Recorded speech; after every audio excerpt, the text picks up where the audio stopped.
আরেক যুবক আসতেছে মরহুমি, শত শত মাইলের ভিতরে বাড়িঘর নাই। মহিলা তরতর করে কাঁপতেছি, এই যুবক তো এখন আমার ইজ্জত নষ্ট করে ফেলবে। কাছে আসার পরে যুবক ডাক দিয়ে বলে, মা গো, ও মা, রাস্তা হারাই লইছেন নাকি? আমার কাছে বলুন, আমি নিজ জিম্মাদারিতে আপনার গন্তব্যস্থানে পৌঁছাইয়ে দিই। মহিলা এবার ডাক দিয়ে, যুবক জবাব দে, তোর বাড়ি কি এই দেশে না? আরবের যুবকদের চরিত্র তো অত্যন্ত খারাপ। মহিলা দেখলেই জাপায়ে পড়ে, তুই আমাকে মা মা বলে ডাক দিবি, আমার ইজ্জত নষ্ট করবি না, বুঝতে লেছি। ও যুবক, তোর বাড়ি কি এই দেশে না রে?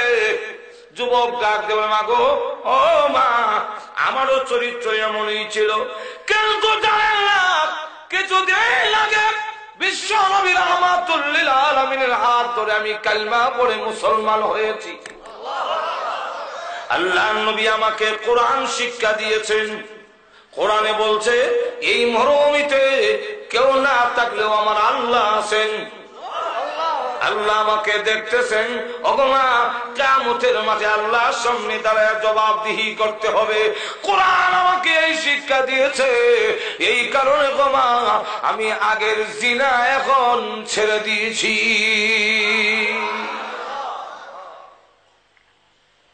খলিফাতুল মুসলিমিন হযরত ওমর একটা পাহাড়ের কাছে গেলেন, গিয়া দেখে একটু নিগ্রু ছেলে, হাফসি ছেলে, ছাগল বকরি রাখালি করে।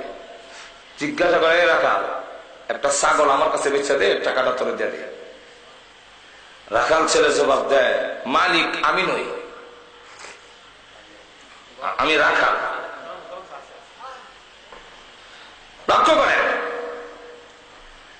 যে আমি তো মালিক নই, আমি রাখাল। হযরত ওমর বলেন, তাতে কি, আমিও তো কারো কাছে বলবো। কেন বলবো না? 2 নম্বর মাল যারা রাখে এরা পুরা দাম দেয় না। ঘুমাই গেছেন? চুরির মাল যারা রাখে এরা পুরা দাম দেয় না। যে করলেন, আপনারা কি চুরির মাল রাখছেন? না না, নিজেই চুরি করছি, নিজেই চুরির মাল বেচছি। কিন্তু কোন সময়? ছোট সময় আব্বার বাবার দান নেওয়ার দোকানে বেচতাম, বুট বাদাম খেয়ে দিয়ে নেন, দান নেন, বুট বাদাম দেন। কত হয়েছে চাচা আমার দান দিন? ও 10 টাকা। এত দাম দিলাম 10 টাকা, কত করে মন ধরছে? বলে 150। কালকে আমরা দান বেচেছি 300, 150 কনকে বেশি করলে করে দেব। তখন কইতাম, দেন দেন, যা মজুর এখন ঠিক। আমি পুরো দাম দিতাম না। রাখাল ছেলেটি জিজ্ঞাসা করে, তাহলে আমার মালিক রে আমি কি কমু? মালিক ফাঁকি দিবে, বলবে বাঘ একটা নিয়ে গেছে, এরকম নেই, মালিককে মানবে? বাঘে নিছে, মালিককে মাইনে নিব? এরকম প্রত্যেক দিনই ঘটে। ছেলেটির চোখ বড় লাম্বা তো কম হয়েছেন না, খাস লোকটা বুঝি বদলাইছেন না। আপনার কাছে মনে হয় কোরআনের আলো যায়নি? হযরত ওমর বুঝছেও বুঝে না কোরআনের আলো কি। কোরআনের আলো হইল, কোরআনের শিক্ষা হইল, এই পাহাড় লাগালে মালিককে ফাঁকি দেওয়ান সম্ভব, কিন্তু আমার আল্লাহকে ফাঁকি দেওয়ান সম্ভব নয়। কিয়ামতের মাঠে আল্লাহর সামনে জবাব দিতে হবে। হযরত ওমর বলেন, তুই আমারে চিনছ? না, আমার নাম ওমর ইবনুল খাত্তাব।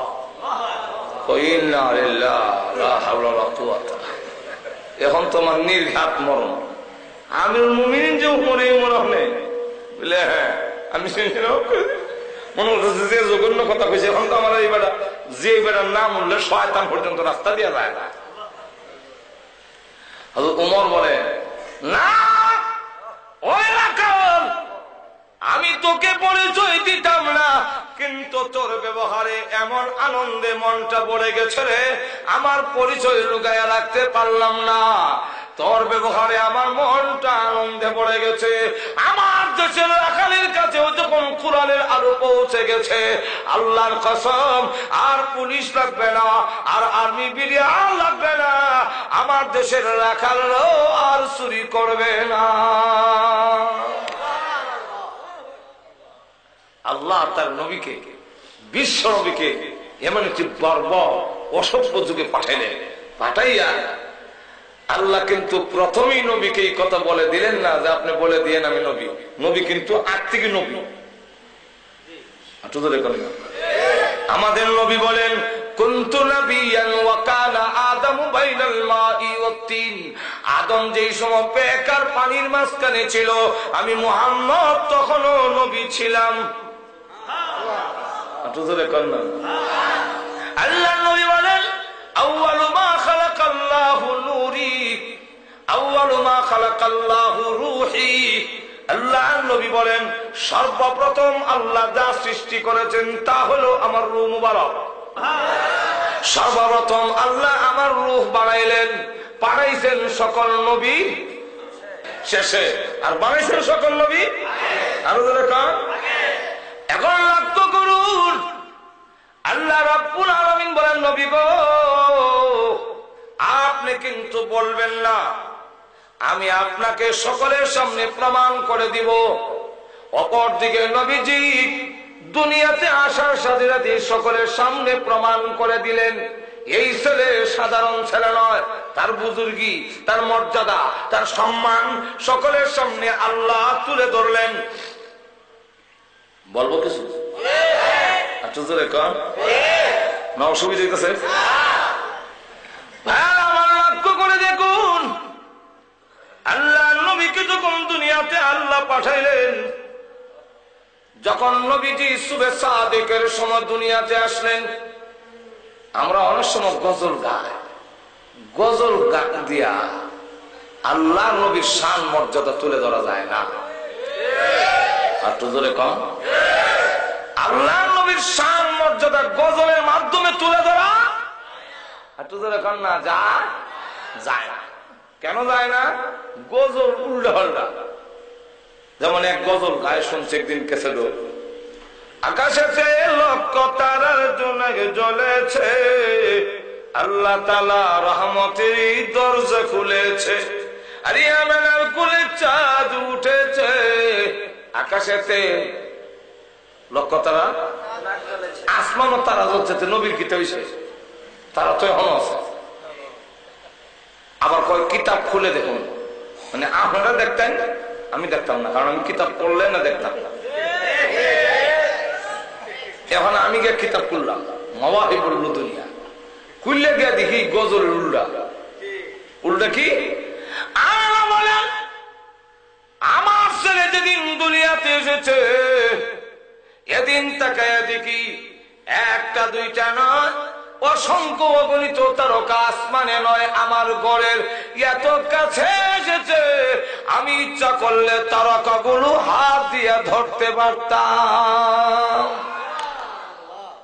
এটা দিয়ে আল্লাহ প্রমাণ করে দিলেন যে বিশ্ব নবীর দুনিয়াতে আসার সময় তারকা নবীর ঘরের কাছে আসে, কারোর জন্মের সময় তারা ঘরের কাছে আসে না। আমরাও বুঝতে পারলেন এই ছেলে সাধারণ ছেলে না। শুধু তা না, নবীজির চাচা আব্বাস রাদিয়াল্লাহু আনহু উনি বলেন আমি দৌড়ে গেলাম, দৌড়ে গিয়ে দেখি, দেখতে গিয়ে দেখি আকাশের চন্দ্ররা ঘরের এত কাছে। অথবা একবার মুহাম্মদ সাল্লাল্লাহু আলাইহি ওয়াসাল্লামের দিকে তাকায়, চন্দ্রের দিকে তাকায় দেখি উনিও চন্দ্রের দিকে তাকায় মুচকি হাসে। উনার মাথা মুবারক ডাইনি ভাবে নাড়াইলে আকাশের চাঁদ ডাইনি ভাবে নড়ে। আয় হায়, এই কথা কারে বলবো, কে জবাব দিবে? যেদিন আমি মুসলমান হইলাম, ডাইরেক্ট বিশ্ব নবীর গেলাম। ওই আকাশের চাঁদ আপনি যেদিন দুনিয়াতে এসেছিলেন এত কাছে কেন এসেছিল? আপনিও তাকাইয়া মুসকে মুসকে আসছিলেন, আপনার মাথা মোবারক ডাইনে বামে নড়াইলে আকাশের চাঁদ ডাইনে বামে নড়লা কেন? আল্লাহর নবী ডাক দিলেন, চাচা গো, যা দেখেছিলেন ঠিক দেখেছিলেন। ওই আকাশের চাঁদ এসেছিল আমি বিশ্ব নবীকে আনন্দ দেওয়ার জন্য। কিসের আনন্দ? যতটা বাচ্চা পৃথিবীতে আসে প্রত্যেকটাই কানতে কানতে আসে, আমি যেন না কান্দি, আল্লাহ আকাশের চাঁদ দিয়ে আমাকে আনন্দ দিয়েছেন। কেন আব্দুল মুত্তালিব বলেন, আমি খানায় কাবা তোয়াফ করতেছি, হঠাৎ করে দেখি কাবা ঘরের দেওয়াল কথা বলে, হেরে আরববাসীরা, যার মাধ্যমে আল্লাহর গোলামি প্রতিষ্ঠিত হবে, সমস্ত মূর্তি পূজা উৎখাত হবে, সেই বিশ্ব নবীর আগমন হয়ে গেছে। কাবা ঘরের দেওয়ালের কথা শুনে আমি এমনি কাবা ঘরের দরজা দিয়ে ভিতরে তাকাইলাম, তাকায় দেখি যতগুলো মূর্তি ছিল একটাও খাড়া নাই, সবগুলো জমিনে পড়ে হাত পাও নাক কান ভেঙে টুকরা হয়ে গেছে। আল্লাহ প্রমাণ করে দেখা দিলেন বিশ্ব নবীর আগমন হয়ে গেছে, এই মূর্তিগুলো অপসারিত হয়ে যাবে, মূর্তি থাকবে না। হালিমাতুস সাদিয়া রাদিয়াল্লাহু আনহা বলেন, আমিও দেখছি। কি? হালিমাতুস সাদিয়া বলেন, কেউ বিশ্ব নবীকে নেয় না। কেন নেয় না? না নেওয়ার কারণ হলো এতিম ছেলে যদি নেই পুরস্কার পাবো না। আর হালিমাকে কেউ সন্তান দেয় না, গরিব মহিলা, তার বুকেও দুধ নাই, উটের স্তনে দুধ নাই, ততপরে তার একটা বাচ্চা আছে, ঈদই দুধ পায় না। হালিমা ভাবলো একবারে খালি যাওয়ার চেয়ে এতিম ছেলেই নেই, যা পাইলাম তাহলে। আমেনা ভাবলেন কেউ যখন আসে না তো হালিমার কুলে দেয়া দেয়, খাওয়ান কম পাইলেও সেখানের আবহাওয়া ভালো, সেখানের ভাষা ভালো। কারণ অনেক সময় রাজধানীর ভাষা ভালো থাকে না। আমরা বাংলাদেশের রাজধানী কোন? ঢাকা। ঢাকাইয়া ভাষা ভালো তো। আর জোরে কর, একটা একটা জিগায় হুজুর কেমন ওয়াজ করলো রে, একটা একটা জিগায় হুজুরটা ওয়াজ, হুজুরটা কেমন ওয়াজ করলো রে, হ্যাঁ বুঝায় হালায় ওয়াজ করছে যেমন বকরির লাগাইছে হালায়। হ্যাঁ, কিন্তু হুজুরের ওয়াজের প্রশংসা করছে, এটা প্রশংসা করছে, মন্দ কইছে না, কিন্তু ভাষা শুনে হালায় ওয়াজ করছে যেমন বকরি লাগাইছে হালায়। বকরির লেদা যেমন টপটবায় পড়ে, হুজুরের মুখ থেকে এমন কথা করে টপটবায় পড়ছে, একটা সাথে একটা লাগছে না হালায়, এমন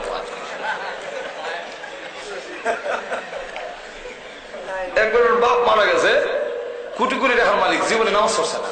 তো ইমাম সাহেবরা কয়, হ্যাঁ জানাজা নামাজ পড়তাম না, এমনি তো নামাজ পড়ছে না, এখন জানাজা হইলে কি? তার ছেলেরা এসে কয়, হুজুর নামাজ যদি না পড়েন সামাজিক ভাবে তো আমরা কলঙ্ক হয়ে যায়, নামাজটা পড়ে দেন। ঠিক আছে, একটা কাফারা দাও, তোমার বাপ যে নামাজ পড়ছে না, কাফারা দাও, তাহলে আমরা নামাজ পড়ে দেবো। তো কাফারা কত? হুজুর হিসাব করে দেখে 6 লাখ টাকা দেয়। হ্যাঁ, কোটি কোটি টাকার মালিক, 6 লাখ টাকা দিলেই কি বেটা সম্পত্তির থেকে? এমন সময় হেরা কয় কি, ডাইনিবি মসজিদ বা মিবি মসজিদ, হালায় নামাজ পড়লো নাকি? আমরা এখন কাফারা দেব। ভাষা কেমন চিন্তা শুনছে। কিন্তু আমাদের বাংলাদেশে একটা অঞ্চল হইল কুষ্টিয়া, এখানের ভাষা যে জীবনে সরো সরাই হচ্ছে না, এর ভাষা বললে মনে হবেন যে আমি ভাষা। সেখানেও আমরা তফসিল করতে যাই, তো সেখানে গেলে দেখা যায় ডাক দেখা, হে সাজ্জাদে বাজারও যাবি নে, জাতি জাতি আর খাতি খাতি বেলাটা শেষ করে দিলে। বাবার বোঝা পন্ডিত ঘুমাই গেছেন না কেমন? তাই ভাষা ভালো, আবহাওয়া ভালো, দেয়া দেই হালিমাতুস সাদিয়ার কাছে। হালিমা কয় খালি যাওয়ার চেয়ে এতিম ছেলে নিয়ে যায়। যেই মাত্র আল্লাহর নবীকে কুলে নিলেন, হালিমাতুস সাদিয়া বলেন, এমনি টাকা দেখি আমার বুকের মধ্যে দুধের জোয়ার এসে গেছে, আমার উটের স্তন দুধে ভরপুর হয়ে গেছে, আমার উট গোড়ে খানায় কাবার দিকে ফিরে গেছে, মাথা নত করে কাবা ঘরের সেজদা দিয়ে উট আবার মাথা উঠাইয়া এবার উটের জবান দিয়ে রেখে রেখে বলে, তোমরা কারা গো? দেখে যাও, যার মাধ্যমে আল্লাহর গোলামি প্রতিষ্ঠিত হবে সেই মুহাম্মদ আমার পিঠে আরোহণ করেছে। হালিমাতুস সাদিয়া বলেন, আমিও বুঝলাম এই ছেলে সাধারণ ছেলে নয়, এমন কি আবু জাহেল। বলবো আরো আল্লাহর নবীর বয়স যখন 8 অতিক্রম করেছে, কত? 8 বছর।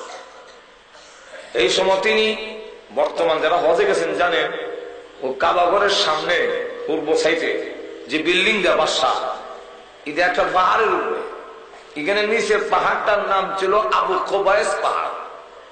আর নবী যেখানে জন্মগ্রহণ করেছেন এই ঘরটা লাইব্রেরি বানায় রাখছে, ওইখানে লেখা আছে মাওলাদুন নবী সাল্লাল্লাহু আলাইহি ওয়াসাল্লাম, রাসূলের জন্মস্থান।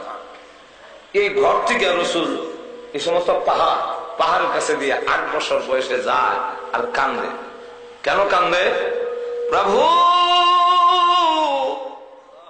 এই পৃথিবীতে আসার পরে আব্বা কেমন ছিল, চৌক দেখি নাই প্রভু গো। হ্যাঁ প্রভু, 1 বছর মা ডাকতে পারিনি, মা বিদায় হয়ে গেল। 2 বছর দাদার কোলে থাকতে পারিনি, দাদা বিদায় হয়ে গেলেন। তাহলে আমার কি হইল?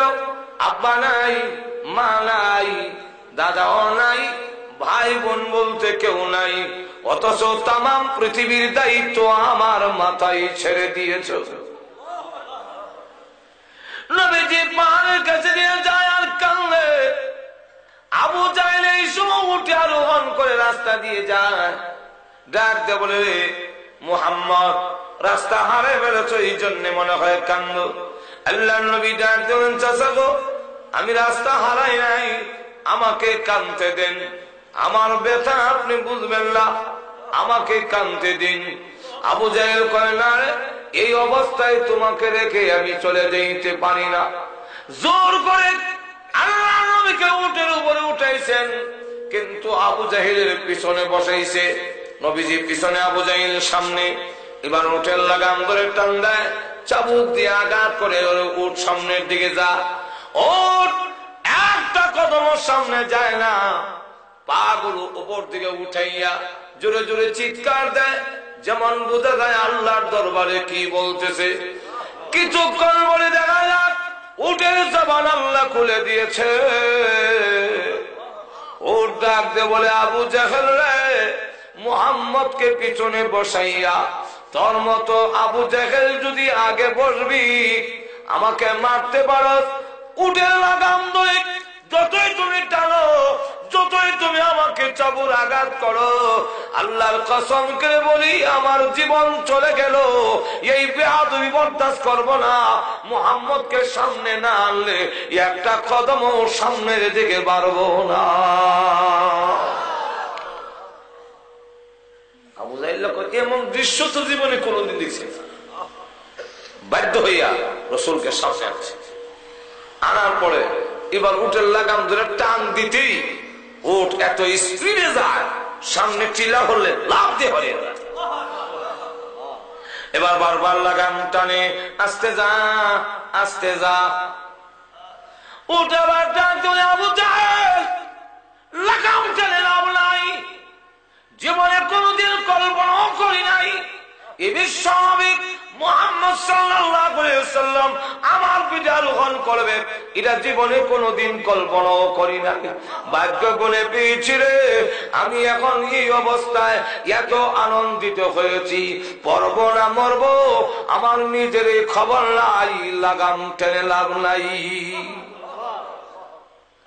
আবু জাহেল এবার আব্দুল মুত্তালিবের সামনে, বাড়ির সামনে গিয়া ডাক দেখো, ও আব্দুল মুত্তালিবের আওলাদরা, এই ছেলের হেফাজত করো, অদূর ভবিষ্যতে এই ছেলে আমাদের গর্ব, আমাদের অহংকার হবে। সকলের সামনে আল্লাহ রাসূলের বুজুর্গি তুলে ধরলেন। 2 নম্বর হইল 40 বছর পর্যন্ত লুকায় রাখলেন, প্রকাশ করতে দিলেন না। কেন? যতক্ষণ পর্যন্ত তার ব্যবহার, আখলাক, বুদ্ধি মিজাজ এগুলোর মাধ্যমে মানুষের কাছে আমি যদি গ্রহণযোগ্য না হই, আর আমি কথা বললে সমাজের লোকেরা সহজে গ্রহণ করে না, বা আপনারই বিশ্বাস করি না, আর আপনার কথা বিশ্বাস করেন থেকে আরো জোরে কন। আমরা তো অনেক সময় হঠাৎ করে কাউকে দেখলে বিশ্বাস করে ফেলি। খালি নাম পাঞ্জাবি আর রুমাল দেখছে, দেখতে কয় ওইছে ওইছে হুজুর বাস করে। একবারে বেলে গেছিল হজে, তা আগে তো জাহাজ যাইত, তো সিডাগাং থেকে জাহাজ উঠে গেছে, আবার হজ করে আইসে। তো হজ থেকে আইসে সময় লাম্বা পাঞ্জাবি আর রুমাল লইছে। হাজির সাহেব তো হইলে লাম্বা পাঞ্জাবি লইয়ে আর রুমাল লই আইসে। তো ভাবলো সিডাগাং যখন আমার মাওর বাড়ি, একটু দেখা করে যায়। গেছে বলে মাওর কয়, বেড়া পুত্রা বেড়া ওয়াজ করুন। মাওর গো আমি তো ওয়াজ জানি না, আমি হজ করে আইছি। মাওর কত না কিছুদিন আগে আমরা এখানে ওয়াজ হয়েছি, বললাম পাঞ্জাবি আর রুমাল লাগাইছে। এইবার ভাবলো তুমি ভাবতা না, মাওই মনে করছে বললাম পাঞ্জাবি আর রুমাল লিও আজ। এখন মাওইদের বুঝে তার মাওই করছে কি, এলাকার মহল্লার মহিলারা ডেকে না গর্জন করে দিয়েছে, আমার পুত্র চাইছে ওয়াজ কর। এখন মুসলিম বিপদ, এখন বেটা টান শুরু করছে। কোরআন হাদিস জানে না তো, আমি কান হাত দেওয়া হয় মাওই গো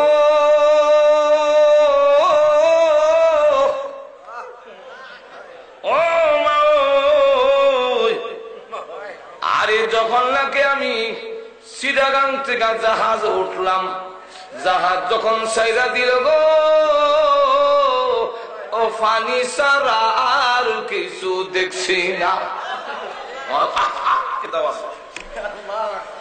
এরপরে যখন নাকি আমি জিদ্দা গিয়া নামলাম, তোমার ওই গো বালু সারা আর কিছু দেখছি না। এমনি তো সব মহিলা তো এক সমান না, কিছু তো সচেতন আছে। দেখো কি গো তোমার ভূত দেখিতে ওয়াজ করে, কোরআনও নাই হাদিসও নাই, খালি হয় বালু ছাড়া কিছু দেখছি না, হানি ছাড়া কিছু দেখছি না।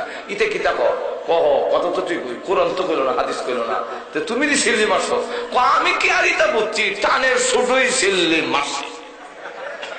আমরা দেশে কিছু আছে টানের ছোট সিল্লি মারব। দেখি একবার ওয়াজ করতেছে কিতা, মক্কা গেলাম, মদিনা গেলাম, দেখা গেলাম সিলেট গেলাম, আরে হরসপুরের মতো এমন জায়গা পাইছিলাম। এমনি একবার অনেক যুবক ছেলে দিকে কিতা আসা মক্কা গেছে, মদিনা গেছে, দেখা গেছে সিলেট গেছে, হরসপুরের মতো এমন জায়গা পাইছে না। তো হরসপুরের জায়গাটা কি মক্কা মদিনার থেকে সুন্দর হইব? না না, মক্কা মদিনা সুন্দর। মক্কা মদিনার থেকে ফজিলত বেশি হইব? বুঝলেন না, না মক্কা মদিনার ফজিলত বেশি। তা আপনি যে সিল্লি মারলেন, ও বাবারে আমি তা বুঝছি না, টানের শুরুই সিল্লি মারছে। এমন দেখলে যে হঠাৎ করে দেখেই বিশ্বাস করলে যে বিপদে পড়ার সম্ভাবনা আছে। আর একটা কিচ্ছা হইতাম না আমাদের সামনে। একবার সৌদি আরব থেকে আইসে আমার বান্ধবী আর রুমাল দেখছে না, সৌদি আরব থেকে আইয়া হইলে এমনি দেয় দিয়া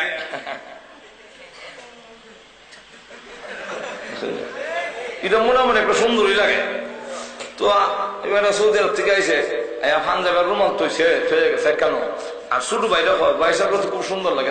আমি একবার গাওতে দেখি কেমন লাগে, রুমাল লাগাই পাঞ্জাব লাগে, আয়নার সামনে দেখা যায় মোটামুটি খারাপ না। তো গ্রামের বাজার একটা চক্কর দিয়াই, আমরা নিয়ম আছে সুন্দর পোশাক যেদিন লাগাইতাম এদিন একটু চক্করও বাড়িতাম। তো বেটা বাজারে বাজারের মসজিদ তো বেড়া খারা থাকে না, ইমামও ঠিক নাই বাজারের মসজিদ তো এমনি গিয়া উঠছে বলে গিয়া যখন বাজারে উঠছে এমনি দেখে আসরের আজান দেয়। তো বেটা ভাবলো কেমন পাঞ্জাবি আর রুমাল লাগাইছি, যদি মসজিদও না যায় মানুষ মিয়া রুমাল পাঞ্জাবি লাগাই নমস্কার না। তো যা আজানটা যখন হচ্ছে মসজিদে যাই, মসজিদে গিয়া দেখে সব বসে রয়েছে, ইমাম খুঁজতেছে, সকলে মিলে হয় এই যে হুজুর আছে, হুজুর নামাজ পড়ান, রুমাল বাইসাবে হ্যাঁ কয় বাইসাবে রুমাল হলে কিন্তু নামাজ দিত না, কফান যাবেও বাইসাবে। হ্যাঁ বুঝাইতেছে যে আরো জনের গাও দিয়ে আইছি, আরে আসলে বলে আমি হুজুর না, কিন্তু এরা বুঝে না। এমনি আরো জনেরটা কয় আরে আল্লাহ ওয়ালারা সহজে ইমামতির দায়িত্ব চায় না, এরা জোর করে দেওয়ার লাগে। এমনি কয়েকজনে মিললে জোর করে দিছে ইমামতি দিছে বলে তখন হ্যাঁ ভালো করে নামাজই পড়ে না, আর আজকে খায় বসে ইমামতি। যাক আসরের নামাজ অনেক সুরা খেলার তোর জোরে হরণ লাগে না, কিন্তু ইটা তো জানে নিয়ত বাইন দেখা খারে রূপত গিয়ার হলে সেটা যায় যায় খারে খালি কোন সুরা খেলাত না, খালি দিস করতেছে বেড়া খারাপ ভাঙ্গা একটা ফাঁকা বাইরে জমবা। তবে এক পন্ত যেমন যেত না, সাজদাত ফলাই দিত। আল্লাহ আকবার করে সবাই সাজদাত ফলাইছে, ফালাইয়া যখন সবাই সুবহান রাব্বিয়াল আলা হইতাছে, হ্যাঁ আপ পাইয়া ও ভাঙ্গা দাবে দিয়া গিয়ে এক বট গাছ উঠতে বলিস সব গেলে না। হ্যাঁ 5 বার 7 বার 9 বার 11 বার করে পড়তাছে সুবহান রাব্বিয়াল আলা। সাজদা থেকে হয় যেমন পাঞ্জাবি এমন সাজদা, আল্লাহ ওয়ালারা সাজদা লম্বা হইও। আমাদের দেশের মুসল্লিরা আবার অনেক আছে বেশি লম্বা সাজদা হইলে কে লাল গিরে দেখে যায় কিতাও এক বলে কে লাল গিরে দেখে ইমাম নাই, এমনি আবার সাজদা গিয়া কয় কিয়ামত হইতে পারে সাজদা শেষ হইতো না বলে খেলে ইমাম নাই। এমনি এবার হল করতে ডাক দেয় কই মুসল্লি ভাইরা উঠো থাকতা ইমাম নাই ফেরত কি সকলেই তো খুব রাগ গুসালে উঠছে। হ্যাঁ কামটা করলো কিতা তালাশ করো এবারে গেছে তালাশ করে করতে করতে আটকা দিয়ে একবার গেছে যাই এবারে বোয়া লামাই আনছে আইনা কই ইমন কাম করলা গেলে আমরা সাজাত ফালা এগারা গেলে বুঝলে সাজাত ফালা এক গেলাম কেড়ে তোমরা ইমাম বানাইলা কেন? এই পাঞ্জাবি আর রুমাল দেখতো ইমামতি আমি হারুন কিনে এটা জানতাম না, তোমরা যাচাই বাছাই তারা ইমামতি দিলা কেন? তো আমরা এমন যাচাই বাছাই ছাড়া গিয়া মুরিদ হই, যাচাই বাছাই ছাড়া গিয়া বিশ্বাস করে লাই আসলো পীর কিনা, লেবাস ঠিক আছে কিনা, সূরা কেরাত জানা কিনা, ঈমান আকীদা ঠিক আছে কিনা, যাচাই বাছাই না করলে ঈমান আমল ধ্বংস হন ছাড়া উপায় না। আল্লাহর নবীকে 40টি বছর যাচাই বাছাই করছে আল্লাহু আকবার। তার আমানতদারি 40 বছরের ভিতরে কোন কাফেরও বলতে পারে না বিশ্ব নবীর চরিত্রের মধ্যে কোন কলঙ্কের দাগ নাই। যখন ঠিক কিনা আল্লাহর নবী জীবনের 40টি বছরের ভিতরে একটি মিথ্যা কথা বলেছেন বলে কোন কাফের প্রমাণ দিতে পারবে না। যখন ঠিক কিনা আল্লাহর নবী বিশ্ব নবী রাহমাতুল লিল আলামিনের ব্যবহার, তার কথার দ্বারা কেউ কষ্ট পায়নি, তার আমানতদারি, তার বিশ্বস্ততা, তার সততা, তার আত্মীয়তার হক নষ্ট না করা, জীবনে কোনোদিন মানুষকে কোন অবস্থায় তাকে গালি না দেওয়া এবং আল্লাহর নবী কোনোদিন ওয়াদা ভঙ্গ করা। 40টি বছরের ভিতরে যাচাই বাছাই করার পরে কাগজের জবান দিয়ে বের হয়ে এসেছে আল আমিন, তিনি বিশ্বস্ত, তিনি সাদেক, তিনি সত্যবাদী। এই সবগুলো মিলানোর পরে আল্লাহ এবার বলেন আপনি দাওয়াত দেন, বলেন আমি নবী হইছি। যেরকম ঠিক কিনা আমি নবী হইছি কথাটা বলেন। এখন রাসূল দাওয়াতের কাজ শুরু করলে সাধারণ লোকদের মধ্যে একটা বিপ্লব শুরু হয়ে গেছে। যেরকম ঠিক কিনা 3 শ্রেণীর লোকেরা রাসূলকে মেনে নিতে পারল না। কয় শ্রেণী? আর যেরকম 3 শ্রেণী। এক শ্রেণীর লোক হইল যারা ওই সময় অবৈধ নেতৃত্ব দিত, যাকে মনে চায় থামায় লাইমারির নিচে, যার জায়গা মনে চায় দখল করে ফেলে, যাকে ইচ্ছা গুম করে ফেলে, এমন অবৈধ নেতৃত্ব যারা দিত তারা রাসূলকে বরদাস্ত করতে পারে নাই। এই শ্রেণীর এক শ্রেণীর লোক আজও আলেম ওলামা মোল্লা মুন্সি ইসলাম বরদাস্ত করতে পারে না। 2 নম্বর আরেক শ্রেণীর লোক হইল যারা সুদে ঘুষে ফাউজি বাম্পার জুয়া লটারি অবৈধ টাকা কামাই করে, এরা রাসূলকে মেনে নিতে পারল না। এই শ্রেণীর লোকেরা এখনো মোল্লাদের লেখার জন্য আরম্ভ, মোল্লারা দেশ টাকায় শেষ করবে। কি টাকাইলাম, কোন নাম দেখাইলাম, সব তো তোমরাই খাইছো, আমরা কি দেখাইলাম? আমার জিন্দিগিতে 100টা গম খাইছি না, সরকারের খাইছি না, ইনকাম ট্যাক্স দেই, গাড়ির ট্যাক্স দেই, বাড়ির ট্যাক্স দেই, আমরা দেই, খাই না। আর সরকারের সুবিধা তো পাই না। রাস্তাঘাট গেল ট্যাক না, গাড়ি আরো ভাঙ্গে।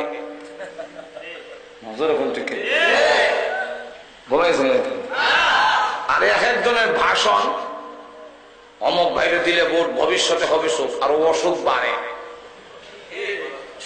কথাবার্তা শুনলে বোঝা যায় চাউল ডাইল এমন সস্তা হবে, বস্তা বইরা ভালো রাখবো রাস্তার কাছে চাউল, খালি বস্তার থেকে খালি ডান ডুম বইরা তেল এমন সস্তা হবো, খালে দাবাই খালি জগ বালতি বুড়াই এনে নিতে। কিন্তু দেখা যায় ক্ষমতার যাওয়ার পরে জিনিসের দাম খালি আরো বাড়ে। আর তো ধরে কন্যা চাউলের দাম এখন বাড়ছে না কমছে, এটা আমার জায়গায় এলাম না, আমি ফ্যাক্টরি জায়গায় হইতাম না, আমরা হইতাম না। কেন কইতারি না?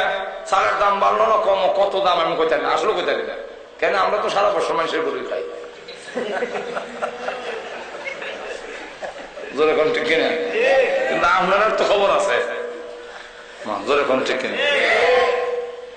আমাদের এই দেশের কর্মকর্তারা দোষে, পুলিশের দোষে, এরা ঘুষ খাইলা এইটা করে। একজন পুলিশের যে বেতন হওয়ার কথা, যে পরিমাণ হইলে তার ফ্যামিলি নিয়ে চলতে পারবো, এর 100 ভাগের 1 ভাগও দেয় না। আমরা বিদেশ দেখছি, অন্যরা করে না, চুরি করে না। কেন করে না? এর গাড়ি এর বাড়ি যেভাবে দেওয়া, এর আর ঘুষ খাইতো কি ধরতো?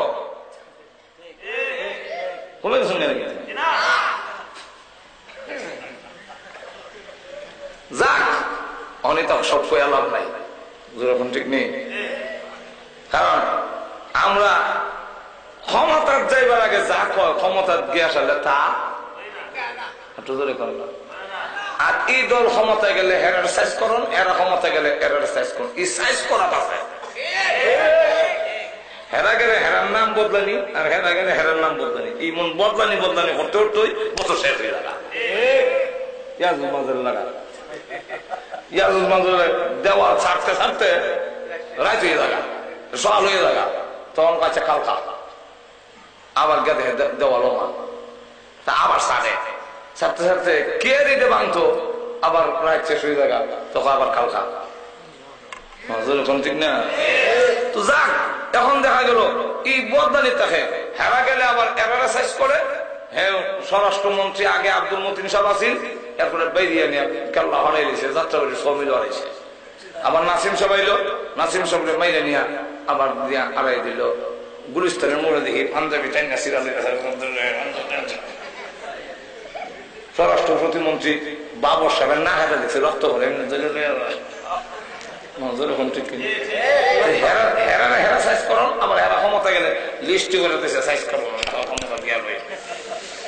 আমার আমার সামনে যখন দৈরা নেয় কোর্টের থেকে, দৈরা টেনা টেনা পুলিশে টানে দিকে, এবার আমরা ভাষণ দেয় এক মাকে যায় না,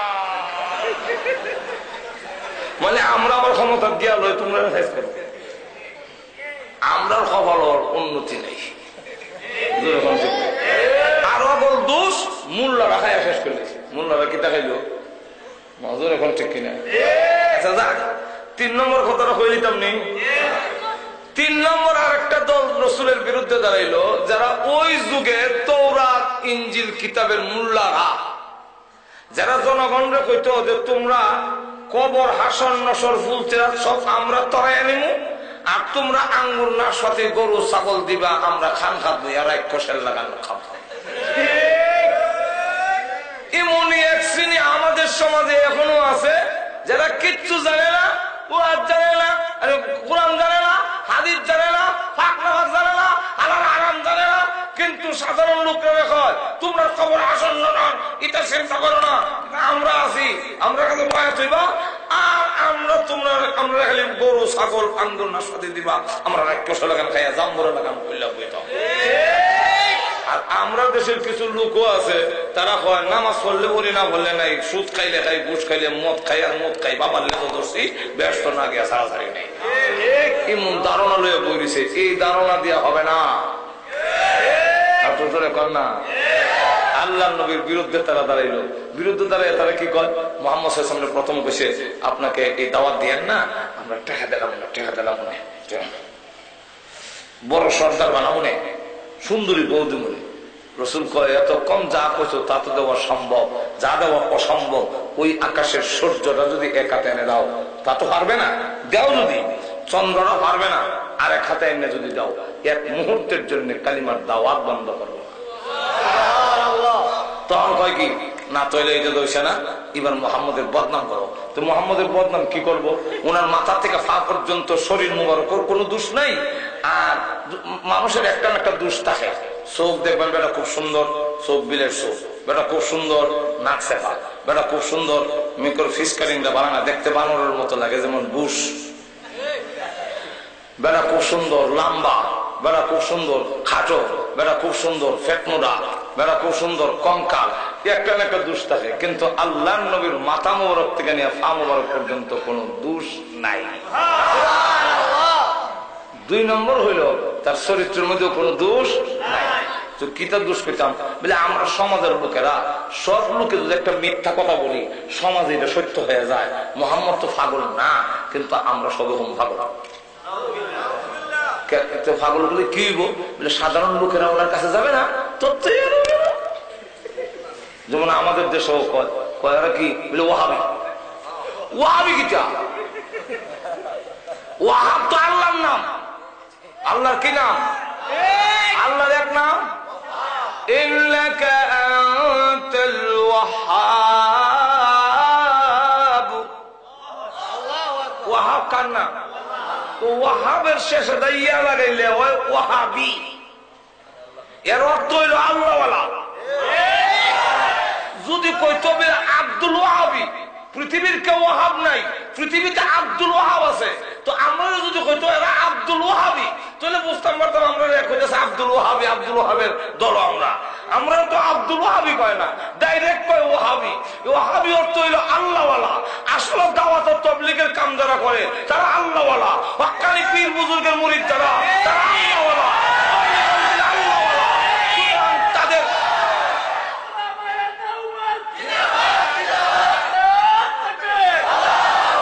তাহলে আল্লাহওয়ালা, আল্লাহওয়ালা এটা নিজেরা তার কোথায় নামে আল্লাহওয়ালা, তাহলে অন্যের জবান দিয়া আল্লাহ বাইর করে দেয়, আল্লাহওয়ালা আল্লাহওয়ালা করে দাও। এর লাগে ওয়াহাবি কইলে আমি আর বেশি রাগ হই না, আমি মনে মনে খুশি হই। নিজে নিজে তোর আল্লাহওয়ালা কইতে না, তোমরা যখন আল্লাহওয়ালা আল্লাহওয়ালা কও না করে লাভ নাই, কইতে দাও ওয়াহাবি। আমরা অনেক সময় নিজের নামের উপরে লাগাই সুন্নি। সুন্নি শব্দের অর্থ হইল সুন্নত ওয়ালা। নামের অর্থ তো বালা, কিন্তু বুঝতে লাগাও। লজ্জা লাগার কথা। যার রিস্কা নাই তাকে রিস্কাওয়ালা হয় না, যার গাড়ি নাই তার গাড়িওয়ালা হয় না, যার দোকান নাই এর দোকানওয়ালা হয় না, যার বাড়ি নাই এর বাড়িওয়ালা হয় না। আমাদের ব্রাহ্মণবাড়ির ভাষায় বাতেন না কয়। যেরকম ঠিক কিনা? ঠিক তেমনি হবে যার সুন্নত নাই হে সুন্নত ওয়ালা হইতে পারে না।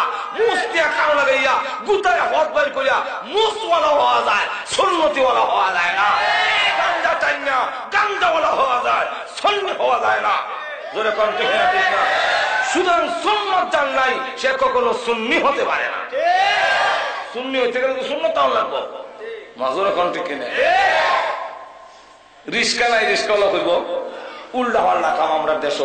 দানায় বড়া, ইদার নাম রসে বড়া।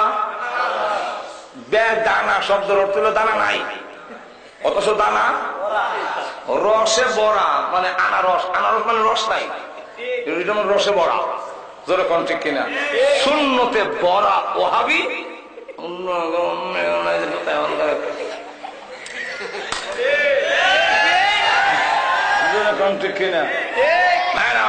আল্লাহ নবীর বিরুদ্ধে পাগল পাগল হয়ে কয়। আল্লাহ বলেন নবী আল্লাহ আমার পাগল কয়। আল্লাহ আপনি ঘাবড়ায় আল্লাহ, মানুষের দিলের মালিক আমি, সাবি গুলাই দেব উল্টা উল্টা করে এখন দিছে গুলাইয়া। তারা গিয়া হয় মোহাম্মদ পাগল পাগল দেশটা পাগল না দেশটা পাগল বুঝলে হোক। তুই বড় বড় লিডারের নাম সেখানে তো বোঝা যায় পাগল শুরু পাগল না, বড় পাগল হইব। চলো পাগল একটু দেখে। বিশ্ব নবী রাহমাতুল লিল আলামিনকে দেখার জন্য খানায় কাবার সামনে যখন এসেছে, তাকায়া দেখে আল্লাহর নবী এত সুন্দর, যার চেহারার আলোতে কাবা ঘরের দেওয়াল আলোকিত হয়ে গেছে। এমন সুন্দর চেহারার লোক কোনদিন পাগল হতে পারে না। আবার কি করে এত সুন্দর পড়া তো জিন্দিগিতে কোনদিন শুনি নাই। পাগলে পড়ে পাগের আগের লাইন পরের লাইনে কোন মিল সুন্দর মিল নাই। অর্থেরও নবীজি পড়ে والشمس وضحاها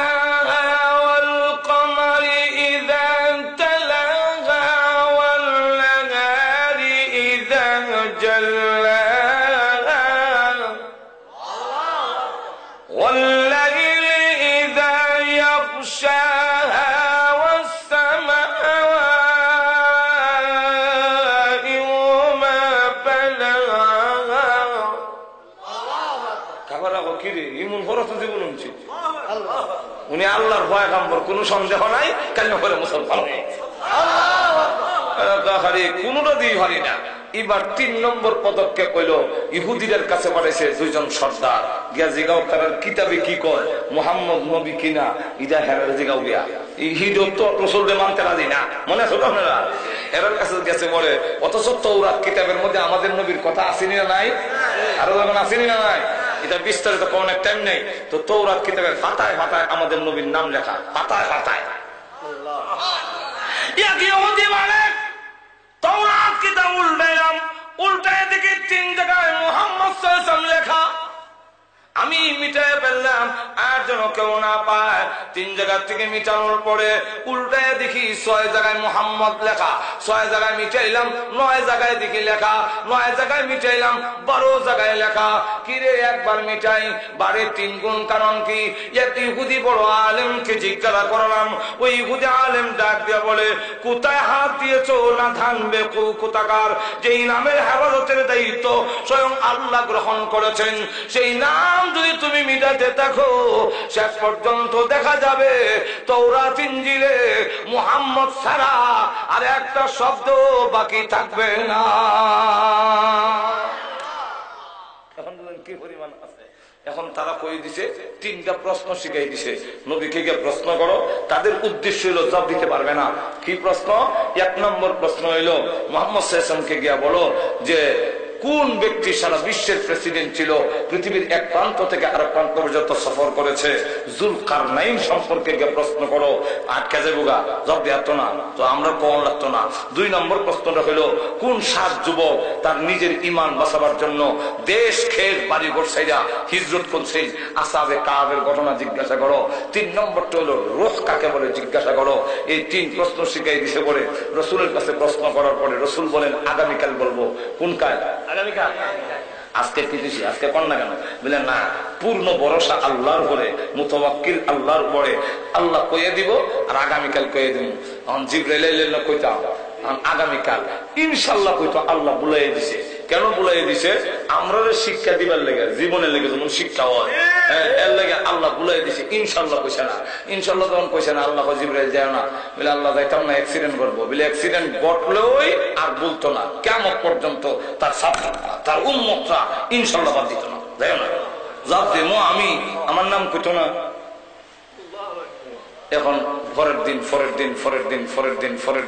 দিন হইছে আর জিবরাইল আইলা রাসূল কয় না কাফেররা কয় ও বুঝছি আপনার আল্লাহ আপনাকে ছেড়ে দিছে আপনাকে ভুলে গেছে আর রসুলের আপন চাচি আবু লাহাবের বউরা উম্মে জাহিল আবু জাহিলের মেয়েরা আয়া কয় ও মুহাম্মদ তোমার কাছে যে একটা শয়তান আছে তো এটা বুঝার আসে না শয়তান কারে বুঝছে শয়তান কারে জিবরাইলকে। তখন রসুলও মনে মনে মনক্ষুণ্ণ মনে হয় আল্লাহ বললি লেছে না জিবরাইল হোক বলে লেছে বুঝি না এমনি ছায়ার জিবরাইল হোক বললো না আল্লাহ বললো নাহলে 15 দিন ধরে আয় না কে রসুলও মনক্ষুণ্ণ কাফেররা অপ্রসাদ কয় মুহাম্মদের উপরে একটা উফরি বর আছিল ছেড়ে দিছে নাই।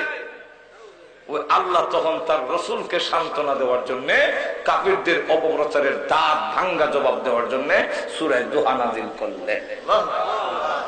আল্লাহ বলেন ওয়াদ-দুহা ওয়াল-লাইলি ইযা সাজা মা ওয়াদ্দা'আকা রাব্বুকা ওয়া মা ক্বালা।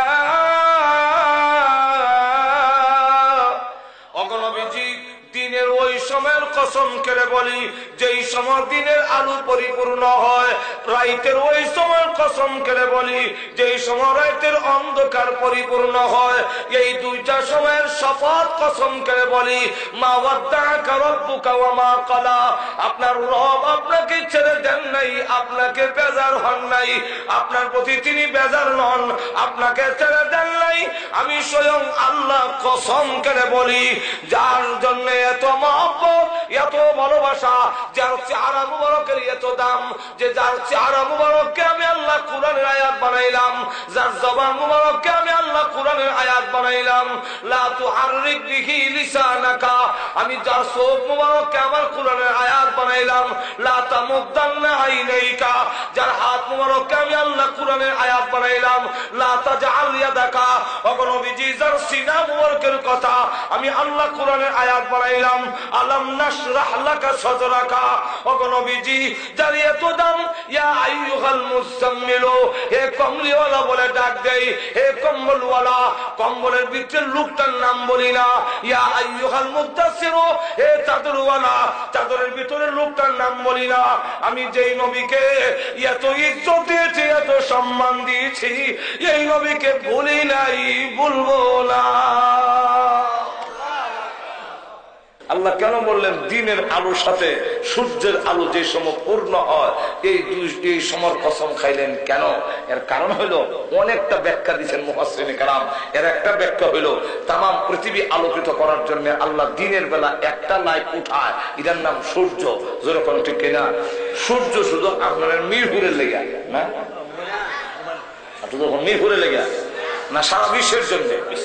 সূর্য যেমন তাম পৃথিবীর জন্য অন্ধকার দূর করার লেগে লাইট, তাম পৃথিবীর কুফুর, শিরিক, বিদআত, কুসংস্কারের অন্ধকার দূর করার জন্য বিশ্ব নবী হলেন নবুয়তের লাইট। সূর্য উঠুক এটা সবে চাইনি, জোরে কন সবে চা, যে সুরে গাতা করে গরম ঢুকে চাইনি সূর্য উঠতো এই সময়। যারা গাছ ফলায় রাস্তার মধ্যে ডাকাতি করে এরা চাইনি এই সময় সূর্য উঠতো। আর জোরে কন যারা ইন্ডিয়ার বর্ডার যার নাম মাল নামায় এরা চাইনি ইন্ডিয়ার বর্ডারে সূর্য উঠতো। যারা এক কথায় 2 নম্বর কাম যারা করে এরা আলো সহ্য করতে পারে না, তাকলো নিফাইলায় এরা গায় আর কয় মনের বাতি বড় বাতি, কুফির বাতি লাগে না, মারো জিকির ইল্লাল্লাহ। বেড়া বেরিয়া কেন তারা বইয়া জিকির করে এখানে কেন লাগে এই কথা কয়? কারণ আলো থাকলে আখ কই যায়, মাথা কই যায় দেখা যায়, এর লাগে আলো সহ্য করতে পারে না। বিশেষ করে তাফসীর কিতাবে একটা পাখির নাম ধরে বলেছেন, পাখিটার নাম আরবিতে খুফাস, উর্দুতে সমকাডার, বাংলা বলা হয় বাদুর। ছিলেন তো বাদুর রে? এক হয় সূর্য উঠতে দেবো না। কেন উঠতে দিবে না? উঠতে দেবে না, উঠলে আমার 2 নম্বর কামটা হইতো না। কি 2 নম্বর কাম? আরেকবার কলার ছুরি বেরিয়েছে, সুস্যার রস খাইলাম, এটা 2 নম্বর কাম। হ্যাঁ উঠতে দেব না, মালিকের বেরিয়ে ডানা ভেঙে নেব। আল্লাহ ওই বাদুরের গোষ্ঠী না, সূর্যের বিরুদ্ধবাদীরা, তোমরার কথায় আমি সূর্য আটকায় রাখতাম না। সূর্যকে পূর্ণতায় আমি আল্লাহ যেভাবে পৌঁছাই, হে রাসূল আপনার বিরুদ্ধবাদীরাও আপনার আলো সহ্য করতে পারে না। আপনি ঘাবড়ায়েন না, আপনাকে পূর্ণতায় পৌঁছানোর দায়িত্ব আমি স্বয়ং আল্লাহ গ্রহণ করে নিলাম। আল্লাহ আমাদের সকলকে তৌফিক দান করুন। সকলে জোরে সোরে বলেন আমিন। ওয়া আখিরু দাওয়ানা আলহামদুলিল্লাহি রাব্বিল আলামিন। জোরে সোরে পড়ি আল্লাহুম্মা সাল্লি আলা সাইয়্যিদিনা মাওলানা মুহাম্মদ। রব্বুল আলামিন तमाम জীবনের গুনার বোঝা মাথায় নিয়ে হাত বাড়াইলাম, মেহেরবানি করে আমাদের জিন্দেগীর গুনাহ মাফ করে দাও। আল্লাহ জানি না গো আজকের এই মোনাজাত কার জন্য জানে জীবনের শেষ মোনাজাত। কত মানুষ ঘুমায় আর উঠে না, কত মানুষ ঘর থেকে বের হয় আর ঘরে ফিরে আসে না। রব্বুল আলামিন জানি না কার জন্য কাফনের কাপড় দোকানে জমা হয়ে গেছে। এমনও হতে পারে আগামী দিনে এই সময় আমি কবরের বাসিন্দা হয়ে যাব। আল্লাহ মৃত্যু আসার আগে আগে মেহেরবানি করে আমাদের তুমি মাফ করে দাও। আল্লাহ তুমি যদি মাফ না করো বলো না কার কাছে যাব? আল্লাহ আমাদের তো আর যাইবার কোন জায়গা নাই। দুনিয়াতে দেখেছি ছোট সময় দুষ্টামি করলে আব্বার কাছে বিচার গেলে আব্বার ভয়ে আমি সারাদিন বাড়িতে যাইতাম না। সন্ধ্যা হয়ে গেলে ঘরের পিছনের দরজায় গিয়ে মা মা বলে ডাক দিলে এমনি দেখতাম মা দরজা খুলে 2টা হাত বাড়াইয়া দিত আর ডেকে বলতেন আরে বাবা সকলে ভুলে গেল আমি তোর গর্ভধারণী মা ভুলে যেতে পারি না। সন্তানকে বুকে জড়াইয়া জীবনের সব অপরাধ মাফ করে দেয়। আল্লাহ তুমি তো মারতেই কোটি কোটি গুণ বেশি দয়ালু, গুনার বোঝা লইয়া তোমার রহমতের দরজায় হাজির হয়েছি। মেহেরবানি করে আমাদের জিন্দেগির গুনাহ মাফ করে দাও। আল্লাহ আমরা যে যে উদ্দেশ্য তুলেছি প্রত্যেকের নেক আশা পূরণ করে দাও। রব্বুল আলামিন আমাদের মধ্যে যারা অসুস্থ আছেন আল্লাহ সুস্থ করে দাও। আল্লাহ অনেক অসুস্থ বিমারি দোয়া চাইছেন, আল্লাহ হুমায়ুন কবির ভাই আল্লাহ দোয়া চাইছেন, ওনার বাচ্চা অসুস্থ, মেহেরবানি করে ওনার বাচ্চাকে আল্লাহ তুমি শিফা করে দাও। আয় আল্লাহ তাআলা হযরত মাওলানা কারি আবু হানিফ সাহেবের আব্বা অসুস্থ, দোয়া চাইছেন, আল্লাহ তুমি হায়াতে তৈয়বা দাও, পূর্ণ সুস্থতা করে দাও। আয় আল্লাহ আরো যত অসুস্থ আমাদের এই মাহফিল এবং আরো আশেপাশে যারা আছে সকলকে পূর্ণ সুস্থ করে দাও। আয় আল্লাহ তাআলা ও প্রভু আমাদের আওলাদ গুলোকে নামাজি দিনদার পরেজগার বানায়া দাও। রব্বুল আলামিন আমাদের স্বামী স্ত্রীর মধ্যে মিল মহব্বত বাড়ায়া দাও, আমাদের স্ত্রী সন্তানকে হায়াতে তৈয়বা দাও। আল্লাহ আজকের এই মাহফিলের আয়োজন যারা করেছেন, শোনার জন্য যারা এসেছেন, সাহায্য সহযোগিতা যারা করেছেন, টাকা দিয়া পয়সা দিয়া শ্রম দিয়া, সকলের জন্য এই মাহফিল নাজাতের উসিলা বানায়া দাও। রব্বুল আলামিন আল্লাহ তাআলা প্রভু আমাদের পক্ষ থেকে লাখ কোটি দরুদ আর সালাম সোনার মদিনা পৌঁছাইয়া দাও। আল্লাহ যত মুমিন মুমিনাত কবরে ঘুমাচ্ছেন সকলের কবরের আযাব মাফ করে দাও। আল্লাহ বিশেষ করে আমরা যারা হাত বাড়াইলাম জানি না গো কার মা নাই কার আব্বা নাই, আল্লাহ মার কথা বলতে পারি না, আল্লাহ কত লাথি মার কলিজায় মেরেছি, কত রাত গেল আমি আমার মাকে ঘুমাইতে দেই নাই। আল্লাহ ওই মা যাদের নাই গো আল্লাহ মার কবরে আযাব দিও না।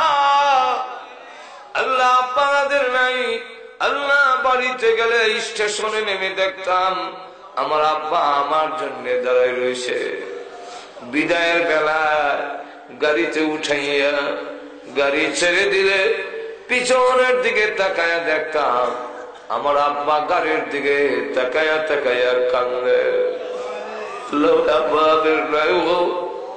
আব্বার কবরে আযাব দিও না, মা বাবার কবরকে জান্নাতের বাগান বানায়া দাও। আল্লাহ এই এলাকার মাটির নিচে যারা ঘুমাইয়া আমাদের মুখের দিকে হাতের দিকে তাকাইয়াছেন, মেহেরবানি করে আল্লাহ সকলের কবরের আযাব মাফ করে দাও। আল্লাহ হুমায়ুন কবির ভাই প্রথম স্ত্রী ইন্তেকাল করেছেন, আল্লাহ ওনার কবরকে জান্নাতের বাগান বানায়া দাও। আয় আল্লাহ এলাকার আরো যারা ঘুমায়া ঘুমায়া আমাদের দিকে তাকাইয়া আছেন, মুখের দিকে হাতের দিকে তাকাই রয়েছে, আল্লাহ সকলের কবরের আযাব মাফ করে দাও। রব্বুল আলামিন আমাদের উস্তাদ পীর মাশায়েখ যারা দুনিয়া থেকে বিদায় হয়েছেন জান্নাতের সুউচ্চ মর্যাদা দিয়ে দাও। আল্লাহ যারা দুনিয়াতে আছেন হায়াতে তৈয়বা দাও। আল্লাহ আমাদেরকে মক্কা মদিনা বারবার জিয়ারত করার তৌফিক দাও। আল্লাহ যেদিন মরণ দাও গো ঈমানের সাথে মরণ দিও। রব্বুল আলামিন আল্লাহ কবরে কি লইয়া যাব ভয় লাগে, কোন সামান নাই। তোমার নবী তো বলেছেন কবরে 99টা সাপ দেওয়া হবে। আল্লাহ দুনিয়াতে একটা মশার কামড় সহ্য করতে পারি না, কবরে ওই সাপ বিচ্ছুর কামড় আমরা কেমনে বরদাস্ত করব। আল্লাহ দুনিয়াতে একটা বেত্রাঘাত সইতে পারি না। তোমার নবী বলেছেন এমন গর্জ মারবে লাউ যারাবা বিগাল জাবালা, পাহাড়ে মারলে পাহাড় উড়ে যাইবে। আল্লাহ ওই সব বিচ্ছুর ঘরে কিরামাকরের ঘরে আমাদেরকে যেদিন রেখে দেওয়া হবে, আমাদের কবরকে তুমি জান্নাতের বাগান বানাইয়া দিও। আল্লাহ প্রভু হে, মরতেই হবে বিশ্বাস আমাদের আছে, কিন্তু ক্যান্সার দিও না গো আল্লাহ, এইডসের মতো মহামারী দিও না, হার্ট বাল্ব কিডনি নষ্ট করে দিও না, প্রেম জবান নষ্ট করে দিও না আল্লাহ। প্যারালাইসিস দিয়া বিছনায় ফেলে রেখে রেখে মরণ দিও না। গাড়ির নিচে ফালাইয়া রাস্তাঘাটে বেইজ্জত করে মারো না। আগুনে পোড়াইয়া পানিতে ডুবাইয়া মারো না। যেদিন মরণ দাও গো জুম্মার দিনে নামাজের সেজদার মধ্যে মালাকুল মউত পাঠাইয়া দিও। ربنا تقبل منا إنك أنت السميع العليم وتب علينا إنك أنت التواب الرحيم سبحان ربك رب العزة عما يصفون وسلام على المرسلين والحمد لله رب العالمين آمين آمين برحمتك يا أرحم الراحمين.